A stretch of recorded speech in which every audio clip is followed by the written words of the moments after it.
Why were we?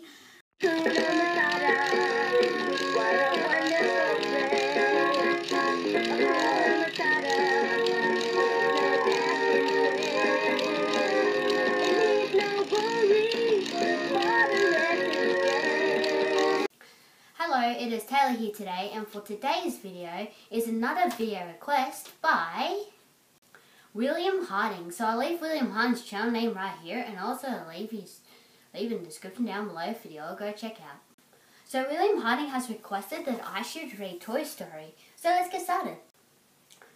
Do you have one toy that is extra special? You know the kind. You spend hours playing with it, acting out all kinds of adventures. For a little boy named Andy, a talking cowboy doll named Rudy was his favorite toy. He spent hours playing cowboys with Rudy. Andy would turn his toys into blank robbers and frightened townspeople, but Rudy was always the guy who saved the day. When Andy presented that Mr. Potato Head was mean low, one-eyed black buck robbing a bank, he only had to pull Woody's string. Then Woody would say, "Reach for the sky," and black buck knew he was done for. "You saved the day," Andy would yell.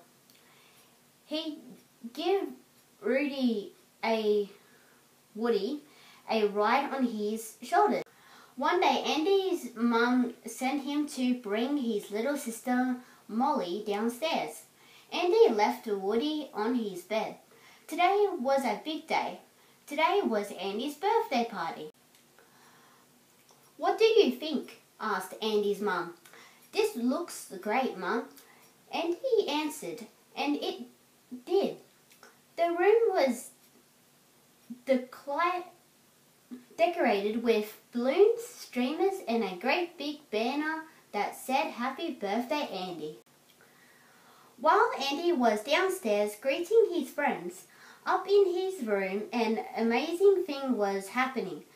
Woody was coming to life, and as he did, he yelled out to the rest of the toys, "Okay, everyone, the coast is clear." All of Andy's toys began to stare. The piggy bank, Rex the Triceratops, Woody's faithful dog, Licky, the sweet little Miss Bo Peep, and Mr. Potato Head. Calling a meeting of all the toys, Woody asked them if they were pretended for the family's move to next week.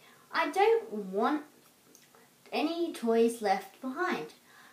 A moving buddy, if you don't have one, get one." Then trying to act calm and cool, Woody said, "Oh yes, Andy's birthday party has been moved to today." The toys packed birthday parties meant new toys and that might replace old ones. Calling up the Green Army Man, Woody ordered Sergeant Exters a raccoon post downstairs. Code red, you know what to do. The army man achieved towards carrying a baby monitor and a jump rope. recon plan Charlie excluded, yelled the sergeant. Let's move, move, move. When the coast was clear, some of the army men slid down the jump rope, while others perched into the observation area, setting up the baby monitor so they could communicate with Woody upstairs. The sergeant tried to get a read on the gift section. Needing a better observation point, the soldiers moved into empty territory. It was dangerous, but as Woody told the other toys, these guys are professionals. They're not lying down on the job. Then Andy's mum came around the corner. What in the world? She explained. The army men took a beating for being on the front line, but their mission was accomplished. They had a good viewing post to watch Andy open his presents. Upstairs, the toys were waiting enormously. When they heard, "Come in, Mother Bird, this is Apple, obey, Bravo, this is it," yelled Woody. The sergeant spoke again. Andy's opening the first present now. The toys tended the bells coming off. He's ripping the wrapping paper. It's a lunchbox. Everyone breathed a sign of relief. Andy got a lunchbox, bed sheets, and a board game. Nothing to worry about until, "Come in, Mother Bird," barked the sergeant. Mum has pulled a surprise present from the closet. Andy's opening it. The air in Andy's room was the air for Andy's room was thick with tension. Was this the gift that would spell a toy doom? The sergeant's voice continued. "It's a huge package. I can't see. Oh, it's But before he had time to report, the kids were flying up the stairs into Andy's room. The toys froze. The next thing Woody knew, Woody and his friends had flung him to the floor to make room on his bed for what Andy's mother called the boys back downstairs. They piled out of the room. The toys came to life. Rex yelled up, "Woody, who's up there with you?" The toys were shocked when Woody crawled out from under the bed. "Woody, what are you doing there?" asked Sally. Rex gasped. "Have you been replaced?" Acting his bravest, Woody reassured everyone. "What did I tell you earlier? No one is getting replaced. Now let's all be pilots and give whatever it is up there a nice big Andy's room welcome." Woody climbed up the side of the bed and peeked over the edge. There, standing before him, was Buzz Lightyear, Space Ranger. Buzz didn't notice Woody at all. He was too busy trying to make contact with Star Command. Star Command, come in. Do you read me? Woody poked onto the scene, all smiles and friendly hellos. Never having seen a cowboy, Buzz resented. By taking a frightening sense, Woody tried to be his nicest. Did I frighten you? Sorry, my name is Woody, and this is Andy's room. There has been a bit of a mix-up. This is my spot. See? The bed here. Buzz checked out Woody's badge. Local law in conformance. It's about time you got here. I'm Buzz Lightyear, Space Ranger, Universe Position Unit. My ship has landed here by mistake. As the other toys came out to meet Buzz, he told them, I'm Buzz Lightyear. I come in peace. The other toys were very impressed. Buzz spotted some very cool gadgets. A laser beam, wings, and carrot chop. Able. Woody had to defend his place as Andy's favorite toy, trying to take back his position as leader. He told the others, look, we're all very impressed with Andy's new toy. Buzz couldn't believe his ears. Toys? He asked Woody. T-O-Y, toy, said Woody. Excuse me. I think the team you're searching for is Space Ranger, said Buzz. He's not a Space Ranger, Woody told the others. Yes, I am, said Buzz. Okay then. Torch Woody, prove it. Yelling to infinity and beyond. Buzz leaned off the bed and glided across the room, then made a perfect landing.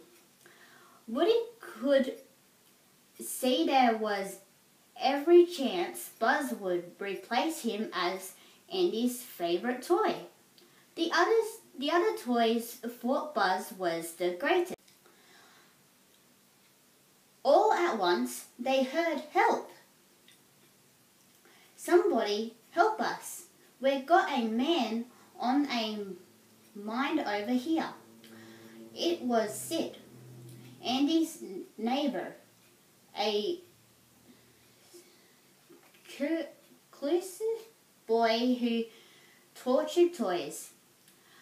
From the window, Andy's toys watched Sid blow a toy soldier to mischievous, something like that. I could have spotted him, Buzz told the others. I would love to see you try, Woody said, not really meaning it at all. That evening, when Andy and his mum decided to go to Pizza Planet for dinner, only one toy could go along. Woody decided he would be that toy. Woody sent RC, the remote control car, towards Buzz, hoping to knock him behind the desk. But Buzz saw RC coming and jumped out of the way only to fall out the window. Buzz, screamed the toys. Looking down into the yard,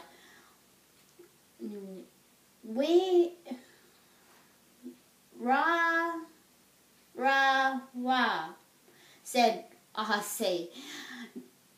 This was no accident. Woody pushed Buzz.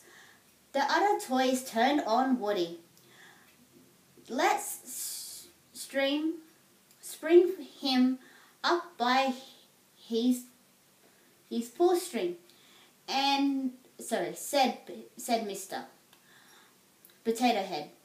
It looked like conscience for Woody when Andy ran in, looking for Buzz.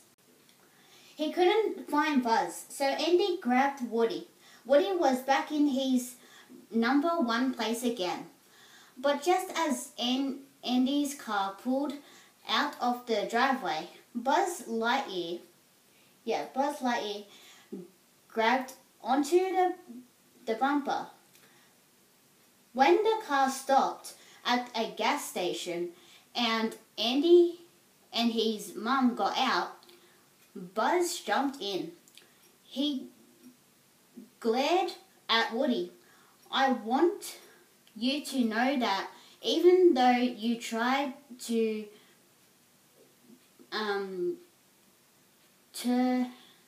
terminate me, revenge is not an idea we promoted on my planet.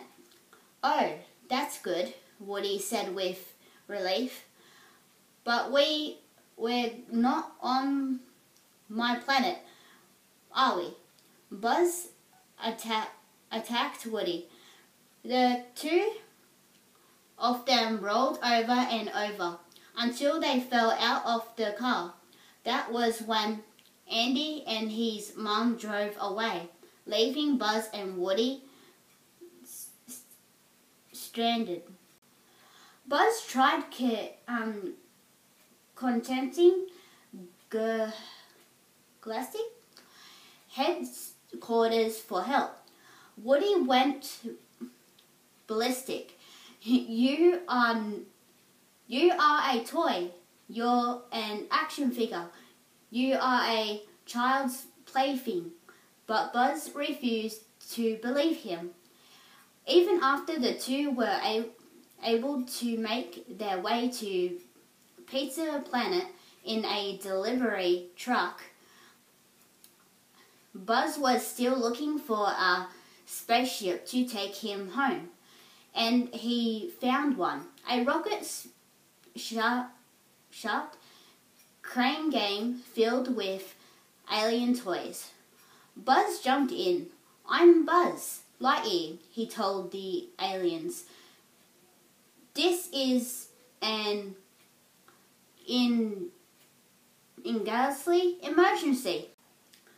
Who's in charge here? Buzz asked the aliens. They pointed upward. The claw is our master. Knowing he could never show up back at Andy's without Buzz, Woody jumped into the game too. Then suddenly he heard, "Hey, Buzzo." It was Sid. Mean, scary, evil Sid was at the controls. "Get down," Woody yelled at Buzz, but it was too late. A Buzz Lightyear yelled Sid. Yes, Sid lowered the claw. As Sid pulled Buzz up, Woody grabbed Buzz's legs and tried pulling Buzz down.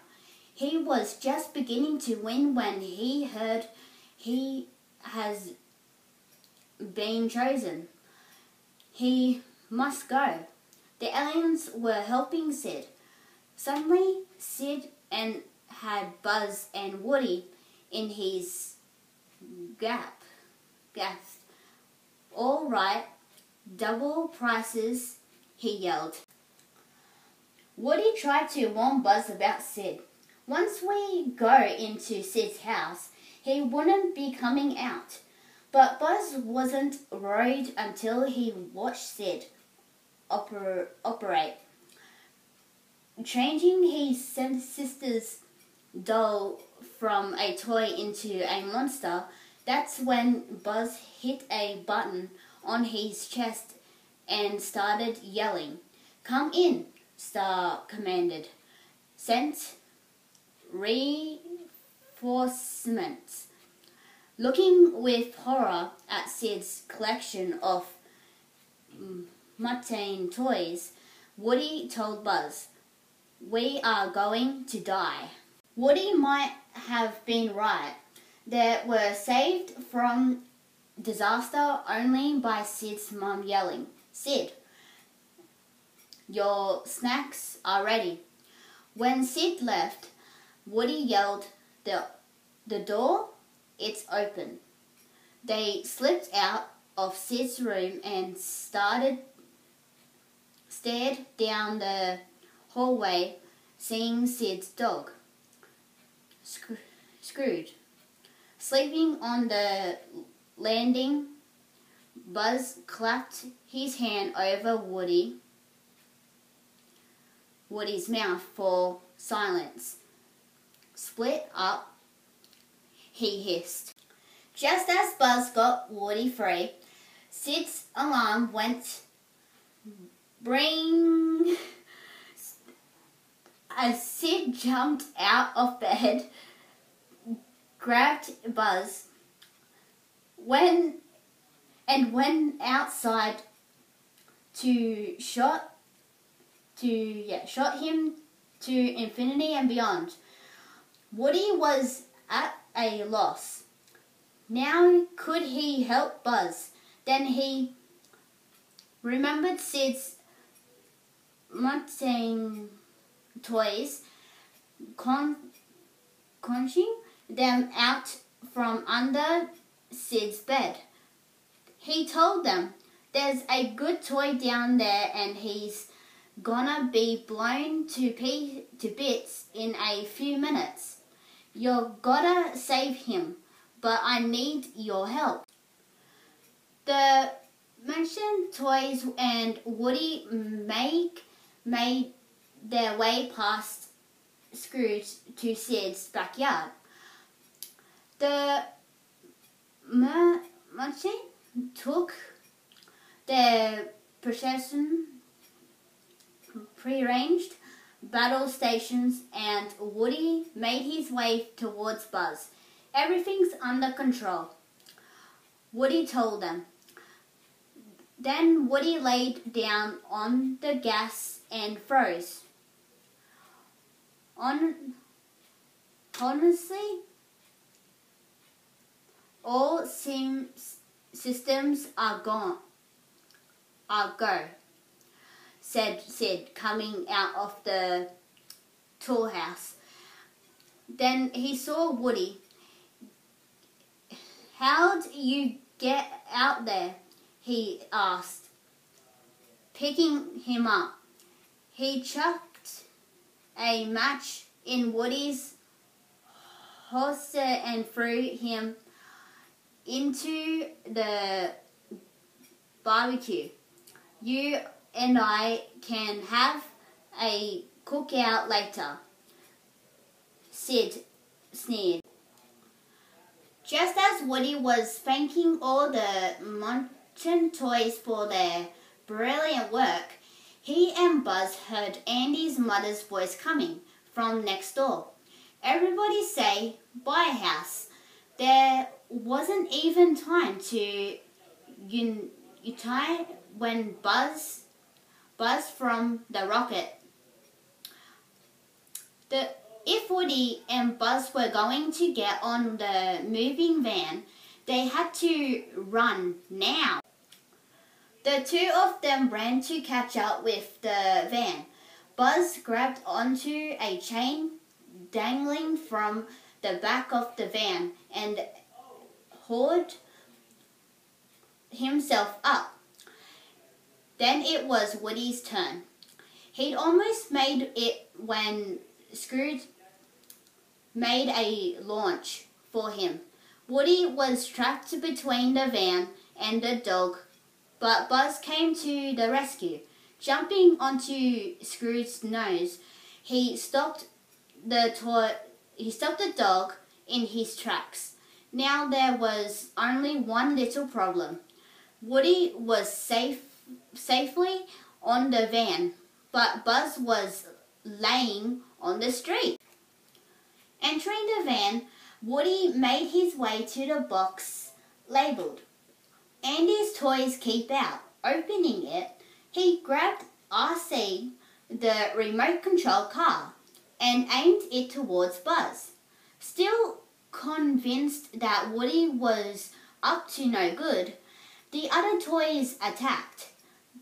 "Toss him overboard," ordered Mr. Potato Head. Luckily for Woody, RC and Buzz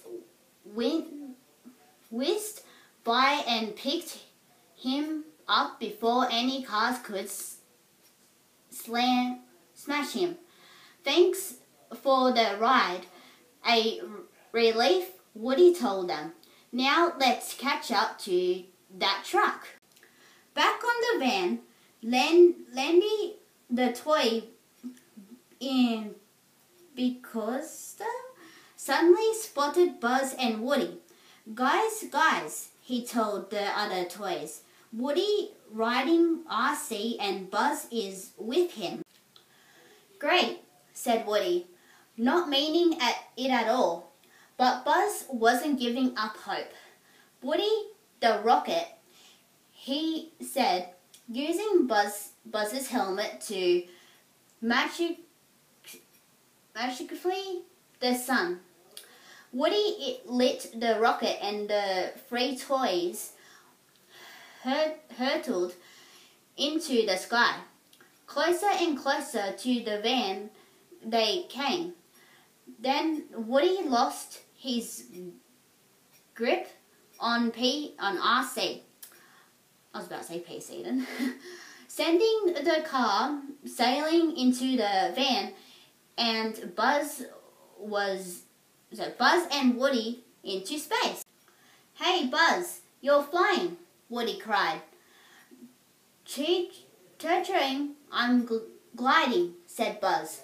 "But let's not spoil the moment." And so the two friends hurtled through the sky, with Woody yelling to infinity and beyond. Then he looked down to see something a little frightening. "Yeah, Buzz," he said, "we missed the truck." "We're not aiming for the truck," cried Buzz, making a graceful loop. Buzz headed for the sunroof of Andy's car. He excluded a perfect drive into a box on the seat next to Andy. "Hey, wow," yelled Andy with glee. Woody, Buzz, where were they? His mother asked. "Here, in the car," said Andy. A few months later, on Christmas morning, in Andy's new house, the toys were listening to the baby monitor once again. Frankowings, this is Marish. Come in," said the toy army sergeant from his command post downstairs. Afraid once again of being replaced by a new toy, everyone listened closely, except Woody and Bo Peep. "Merry Christmas," shivers. Bo Peep whispered. Suddenly the sergeant spoke again. "Molly's first present is Mrs. Potato Head." "Way to go." Told Mr. Potato Head, who was beside himself with excitement. Come in, Frank winks, bloomed the sergeant on the baby monitor. Andy is now opening his present, larger box. Can't see. Sergeant cut the sergeant off. Buzz banged the monitor. Buzz, you wouldn't worried, are you? Teased Woody. Me? No, said Buzz. No, you are. Now Buzz, laughed Woody. What can Andy possibly get that is worse than you? Then over the baby monitor came the sound of a bark.